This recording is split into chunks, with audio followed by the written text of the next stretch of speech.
喂 Hi，咁新一集咧，應該就係、我諗係最後2-3集啦，就係、個音質都仍然係咁撚閪嘅集數。之後咧個音質咧會因為我喺淘寶買咗支咪嘅，咁支咪咧直接插電話咧，又有嗰啲唔知咩嗰啲隔噪音嗰啲泡嗰啲毛毛喺度咧，應該就會好啲嘅。咁樣就之後就再嚟啦，之後就拍啲靚音質嘅片啦。咁樣今次係講咩咧？今次就係講翻咁而家呢個星期都去到禮拜4、禮拜5啦。咁樣就即係都差唔多完啦，去到差唔多 weekend 嘅時候咧，即係話我呢個6個星期嘅 double threshold training block 咧，都完美咁樣落幕啦。咁樣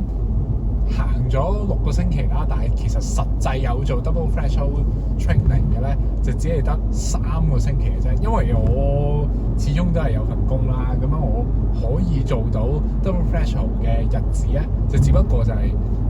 long weekend 嘅嗰3個禮拜5同埋禮拜4。咁咁啱咧，我有一個禮拜5咧，即係啱啱最近嗰個咧，就5月2號咁樣就請一日放5日啊嘛，咁我就請咗假。咁我就亦都有做 double threshold 嘅，咁我用咗3套好唔同嘅 approach 去完成呢個 double threshold 嘅。咁點樣咧？首先第一個做法就係咧，最開頭嗰課啦，即係上一條片嗰課啦，就係2課都係跑運動場嘅。咁下一課咧，第2課咧就係第一課嘅 threshold， 即係一個相對強度低少少嘅課表啦，就喺跑馬地，即係路面度跑，即都計室外啦。但係第2課咧就去翻跑步機嘅。跟住咧，去到最近嗰次啊，即係勞動節、佛誕假期呢次咧，我就係2課都係跑步機嘅。同埋咧，除咗2課都係跑步機之外咧，另一個比較特別啲 approach 就係我係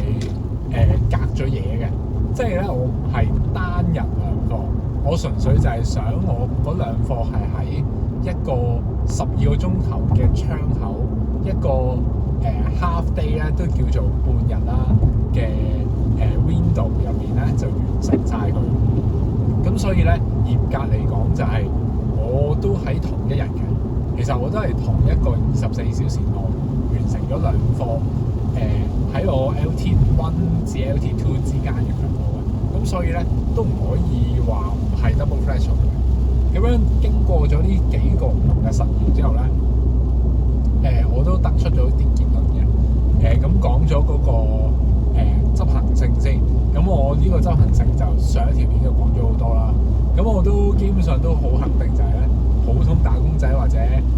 創業嘅老闆啦，即係總之就係普通人啦，係好難安排到嘅。除非你嗰日個 schedule 咧係真係好穩定，即係你係返9點就返9點，放5點就放5點，你1年365日都係準時返準時放，咁就冇問題啦。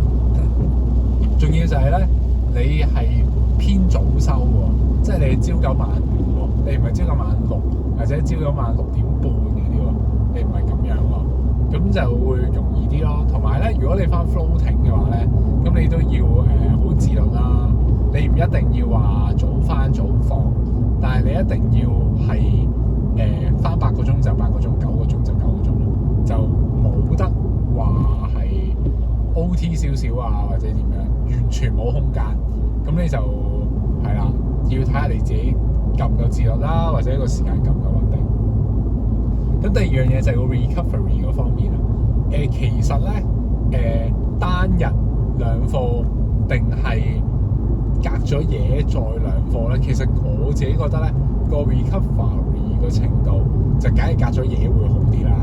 但係咧嗰個累積疲勞啊，即係我唔係想講單課表嗰陣時你即時即席嗰個疲勞感，係嗰個累積疲勞。呢個累積疲勞真係好撚勁，即係我會覺得就係呢個累積疲勞咧，係講緊係我當你禮拜5做 double threshold 啦，你嗰個累積疲勞咧，連埋禮拜6、禮拜日嗰啲 program 咧，你係攰到禮拜2、禮拜3咁，所以咧，你的確係需要2樣嘢。第一就係你 prioritize 嘅 recovery 啦，即係你要好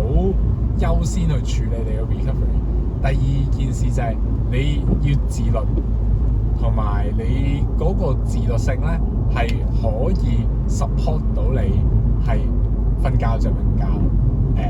食飯就食飯，做嘢就做嘢。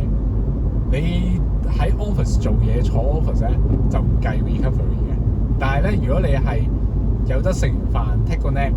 你就唔好搞其他嘢啦，好自動自覺咁樣走去瞓一瞓，瞌一瞌，咁樣就 OK 啦。跟住咧第三件事就係嗰個嘅唔係執行性同埋嗰個疲勞感嘅問題啦，就係嗰個效率嘅問題、效益嘅問題。其實咧我嘅預期就係咧唔會點收到效果，因為我自己試咗6個禮拜啫嘛，即係嚴格嚟講仲要得3個禮拜先有 double fetch。咁樣3個 training block， 我覺得冇乜效果。如果你話10個 training block total 30個禮拜咧，咁我就得啦。同埋咧呢一個咁樣嘅課表咧，我自己感覺上咧就係你要嗰個 aerobic base 要有翻咁上下大，即係話其實你係個 aerobic 嘅訓練量有翻咁上下大，唔單止係你要係嗰個program 個量大咁簡單，而係你 overall 你完全係可以食到大 loading， 你日日都有大 loading 嘅，咁樣先至可以容易去吸收到 double threshold 帶俾你嘅效益咯。如果唔係咧，我真係覺得單課係仲好，係啊，起碼你每一課隔得遠啲，你個 recovery 好啲啊嘛。同埋你唔會咁冇信心啊，你個信心咧會喺翻度。咁而家咧就係成日都因為呢6個禮拜嘅關係咧，嗰啲累積疲勞咧成日都隔咗個禮拜都仲喺度，咁就變咗成日都好冇信心啊。咁但係我都係為咗呢個人體實驗，咁我就點都要做到底啦。咁我就其實我對普通人嚟講就係，如果你有相當嘅自律性同埋你係個 schedule 係 OK 嘅話咧，其實我覺得係值得一試，因為我相信呢一個做法理論上係令到你個 aerobic base 嘅進步咧係比傳統儲量儲所謂嘅鬆 2啦，但係好多人都噏錯又儲錯啦。咁樣我比所謂嘅呢方面嘅方法嚟講咧，係的確係更有效率，同埋係你最緊要就係，因為你喺呢一個 double threshold 嘅方法，如果你係跟晒全套 base building 嘅方法去儲 base 嘅話咧，其實你係唔止淨係跑 threshold 同埋慢跑啦。你首先你要跑 LT1 啦、LT2 啦，你會跑正常嘅慢跑啦，同埋你會跑 hill repeats 嘅。咁 hill repeats 咧，同埋有一啲 strides 啊，即係你可能會做完啲 gym 會慢跑可能10零20分鐘，跟住就跑幾隻100米就好快咁樣。咁呢啲咁樣嘅快跑咧，其實係令到你跑晒你成個 pace spectrum， 由慢好慢去到好快，你都有跑。咁樣呢個先至係base building 嘅一個最大嘅一個含義啊。因為咧，其實有好多人都誤解咧，就係我儲 base 我儲量我儲鬆 2咪得，但係其實咁樣係唔得，因為你 base building 就係你要食未來嘅訓練啊嘛。咁你 muscle 都已經有分咩 type 1、type 2A、type 2B 咁樣簡單嘅 fast twitch 同埋 slow twitch 嘅時候，咁你冇理由淨係 slow twitch 有 preparation， 但係你 fast twitch 你就喺成個 base building， 我當你 base build 可能10個禮拜咁，你10個禮拜都唔理佢唔得噶嘛，即係佢都要活動下噶嘛，係咪先？咁所以咧，呢個 double threshold 就係你唔單止就係你用到唔同嘅肌肉，而係唔同肌肉、唔同能量系統運用嘅嗰個 mixture 都會喺你呢個 double threshold training block 嗰度咧去帶到俾你。咁所以我自己覺得係一個好 make sense， 而且比就咁話咩慢跑儲量久唔久就上下山咩做下肌力訓練做下 core 咁樣，呢啲咁樣嘅 base building 係